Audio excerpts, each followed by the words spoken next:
Sí, sí, sí, estoy con... ¿Se escucha? Sí, profe. Ah, bien. Bueno, como les comentaba hace rato, bueno, las dos ponencias están relacionadas, en realidad tienen que ver, digamos, eh, esta que se denomina construyendo la mirada, el aprendizaje de la mirada y la disposición de aprender del sujeto que conoce, y la otra que tiene que ver con el lugar de la teoría en el proceso de investigación, digamos, ambas tienen que ver, ¿no? con, eh, con cómo construimos y cómo hacemos investigación. eh, Perdón.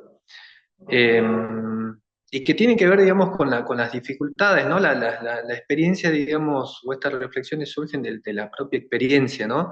De ver, digamos, de las dificultades que tienen los estudiantes en la universidad, en el nivel superior no universitario, digamos, para construir conocimiento científico, ¿no?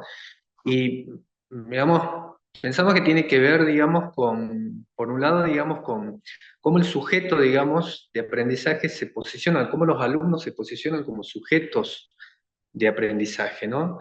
Y entendemos, digamos, que los alumnos durante su trayectoria formativa, durante el cursado de una carrera, eh, digamos, lo que predomina, digamos, es un sujeto reproductor, digamos, ¿no? Un sujeto que reproduce conocimientos, ¿no? Reproduce conocimientos, ideas de otros autores, ¿no? Trabaja, digamos, en base a lo que producen otros, ¿no?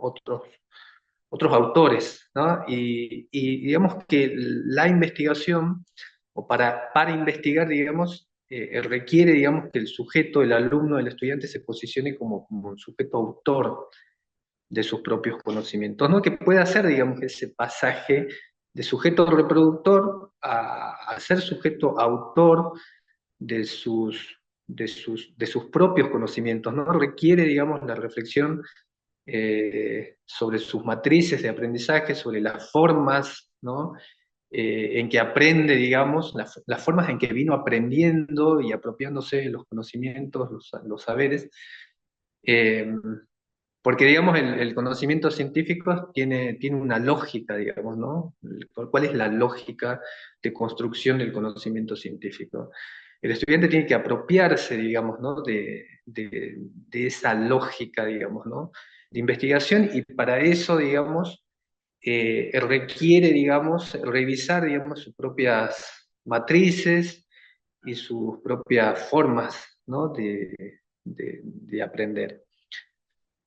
Entonces, digamos, evidenciando, digamos, estas distintas dificultades, digamos, y falencias, pues, digamos, para que el alumno pueda problematizar, elegir un tema, ¿no? Bueno, supongo que acá, bueno, la mayoría, digamos, de los que presentan un trabajo de investigación, digamos, atraviesan ese proceso, ¿no? De construcción de un problema, de definición, de limitación de un tema, ¿no? De establecer un marco conceptual, ¿no? Desde qué lugar yo voy a hacer la lectura de ese objeto, el proceso de construcción de las preguntas de investigación, definición de los objetivos, la justificación de ese estudio, la relevancia social y científica de la investigación, ¿no? La construcción de antecedentes, cómo hago todo ese, cómo avanzo hacia todo ese proceso que deriva finalmente en la configuración de un marco teórico y metodológico, digamos, desde el cual yo voy a encarar la investigación. Entonces, observamos, digamos, que en esas distintos momentos del proceso investigativo, digamos, los alumnos tenían como dificultades, digamos, para apropiarse, digamos, ¿no? Que tiene que ver, por eso que decíamos, ¿no? De apropiarse de ese objeto de conocimiento, de hacerlo carne, de hacerlo propio, digamos, ¿no? Entonces, entendemos, digamos, que una de las formas, digamos, para trabajarlo pedagógico, de forma pedagógico-didáctica, es que, digamos, nosotros le aproximemos a los alumnos explicitemos, digamos, nuestro posicionamiento teórico epistemológico como equipo de cátedra. El equipo de cátedra se posiciona desde este lugar, entiende la investigación desde este lugar, entiende que el enfoque teórico epistemológico que va a permitir comprender la complejidad de los fenómenos sociales y educativos, digamos, Es desde esta perspectiva, ¿no? Desde determinada perspectiva teórica, epistemológica, y poder explicitarla y trabajarla, y encontramos que una de las formas son las fichas de cátedra, digamos, que son los escritos, digamos, en los que plasmamos, digamos, de alguna manera nuestro posicionamiento como equipo de cátedra, y también marcamos como lo que nosotros consideramos los puntos centrales de cada uno de los temas, digamos, que planteamos. Entonces, entendemos además, digamos, que esas fichas de cátedra son una forma, digamos, de formalizar los saberes de la práctica, ¿no? Los saberes de la experiencia, ¿no? Que comentaba recién también en la presentación anterior, ¿no? De cómo vamos construyendo saberes a partir de la práctica, pero cómo luego lo podemos formalizar, ¿no?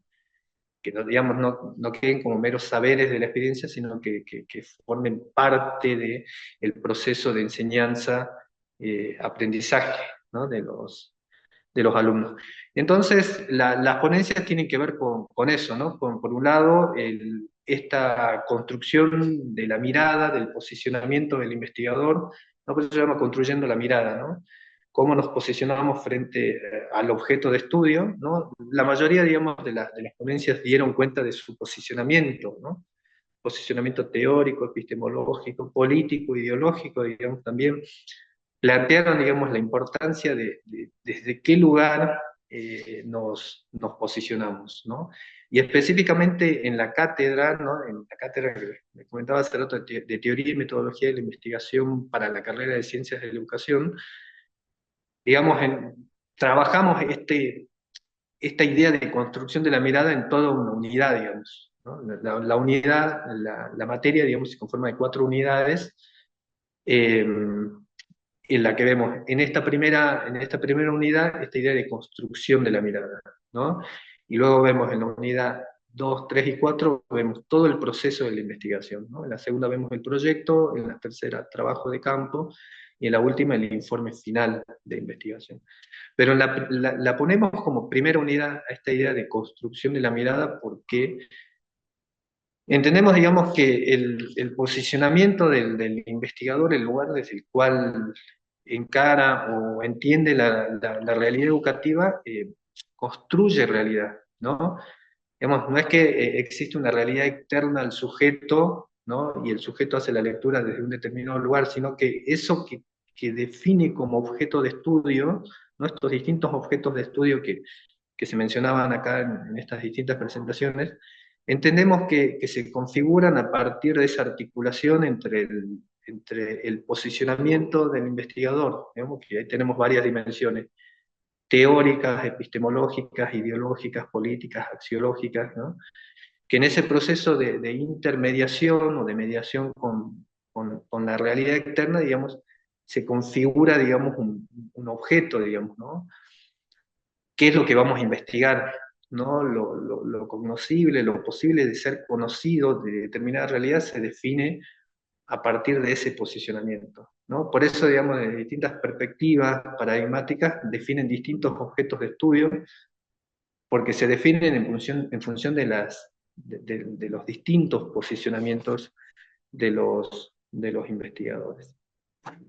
Entonces, puntualmente, respecto de esta presentación, había, digamos, que también los voy a como mencionar, después quieren los podemos profundizar, como ejes de análisis, digamos, en este proceso de construcción de la mirada.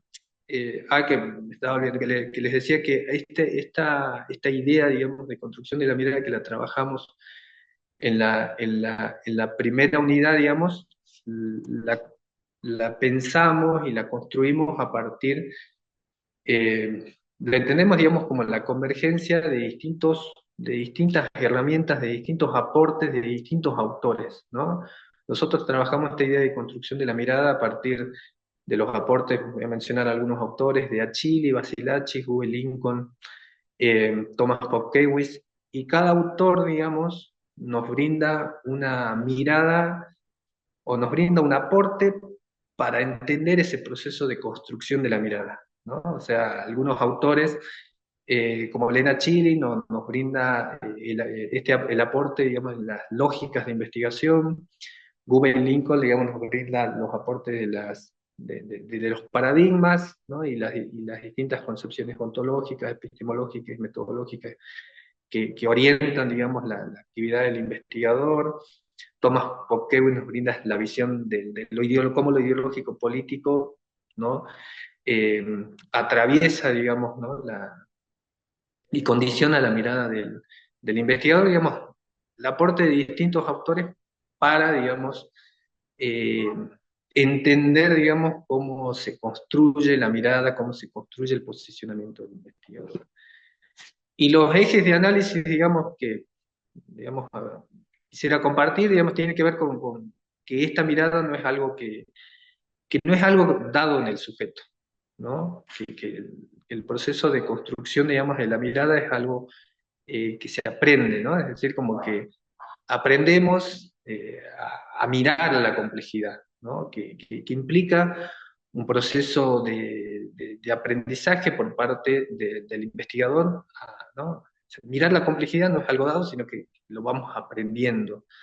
Eso por un lado, y por otro lado, digamos que como otro eje de análisis, la disposición a aprender, ¿no? Que para poder, digamos, construir esta mirada se requiere por parte del sujeto una disposición a aprender, ¿no? Una disposición a mirar la realidad de manera crítica, ¿no? A cuestionar, digamos, la realidad. Eh, y bueno, poder, digamos, ir viendo algunos de los ejes, por ejemplo, el eje esta idea de que la mirada no es algo que dado en el sujeto, bueno, ahí había marcado algunos puntos, ¿no? Esta idea de flexibilizar la mirada, ¿no? Digamos, flexibilizar nuestro pensamiento no encorsetando la realidad, ¿no? A nuestros marcos conceptuales. Generalmente nosotros miramos la realidad de determinadas teorías, ¿no? Miramos la realidad muchas veces de determinados marcos ideológicos, políticos, que si bien, digamos, nos iluminan o nos arrojan luz y nos permiten hacer comprensible e inteligible, digamos, la realidad, lo que estamos, la realidad en la que estamos interviniendo, digamos, muchas veces pueden actuar como un obstaculizador, ¿no? Como algo que no nos permite comprender la complejidad de la realidad u otras realidades distintas, ¿no? A los que nuestra teoría, digamos, o lo que nuestra teoría nos permite ver, ¿no? Porque la teoría, digamos, ilumina algunas partes, pero otras quedan como veladas, digamos, ¿no? O sea, ilumina una parte y lo demás no lo podemos ver. De ahí también la importancia, digamos, del trabajo teórico, digamos, la posibilidad de que uno pueda articular distintos marcos teóricos para tratar de ver, ¿no? O contemplar en el análisis la multidimensionalidad de los fenómenos, ¿no? Entonces, digamos, por un lado, digamos, poder flexibilizar, ¿no? La mirada para poder captar la complejidad, las múltiples dimensiones del fenómeno, ¿no? La singularidad de los significados, de los sentidos, ¿no? Que los sujetos le atribuyen a sus acciones, ¿no? Entonces, es tratar de captar la complejidad mirando el objeto de estudio desde otro lugar, ¿no? Desde otra perspectiva, ¿no? Efectuando estas distintas rupturas, ¿no? Epistemológicas, ¿no? Y también, digamos, rupturas ontológicas, ¿no? Es decir, no solo respecto de cómo yo encaro el proceso de construcción, sino también, digamos, cómo, qué vínculo establezco con los sujetos de la investigación, ¿no? Cómo yo intento captar el sentido, ¿no? El significado que los sujetos le atribuyen a sus acciones.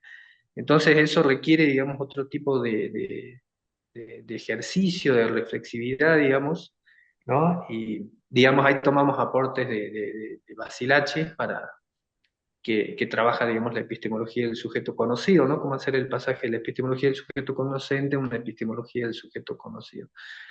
Eh, bueno, lo podemos, digamos, profundizarlo si les parece, pero que digamos son algunas como de las herramientas, digamos, que nos permiten, eh, digamos, ir trabajando una materia que tiene una lógica, digamos, propia, ¿no? Y, y que requiere, digamos, la reflexión permanente, digamos, ¿no? Sobre las formas, ¿no? En que intentamos compartir nuestras experiencias, ¿no? Nuestros conocimientos en las distintas instancias formativas, digamos, en las que nos toca estar, ¿no? Así que Vamos esa es cerrando, la idea. Jorge, por favor. Pasa que necesitan el link para la siguiente mesa. Bien.